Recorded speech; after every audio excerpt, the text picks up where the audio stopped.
बिस्मिल्लाहिर्रहमानिर्रहीम। शुरू अल्लाह के नाम से जो बड़ा मेहरबान और निहायत रहम करने वाला है। अस्सलाम वालेकुम, कैसे हैं आप? मेरा नाम अब्दुल बासित है और आज मैं बेहतरीन फ़िश तैयार करने वाला हूं जिसका टेस्ट भी बहुत अच्छा है, जिसकी कोटिंग भी बहुत अच्छी है। कोटिंग पकने के बाद और ज़्यादा अच्छी हो जाती है। फ़िश और कोटिंग का कम्बिनेशन बहुत ही प्यारा है।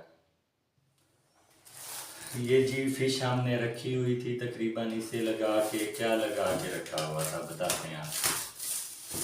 इसकी पहले कोटिंग उतारा, ये इसकी कोटिंग उतर गई थी। नंबर 1, लेमन का जूस निकालना है, 4 से 5 लेमन, क्योंकि फ़िश है हमारे पास 1.5 किलो। ये फ़िश स्टोर भी हो सकती है, मतलब 15 से 20 दिनों के लिए आप इसे ना फ्रीज़ करके, मतलब फ्रीज़ नहीं, अच्छी कूलिंग में ना अच्छी पैकिंग में रख सकते हैं। वो तरीक़ाकार मैं आपको बता दूंगा। पहले हमने लिए थे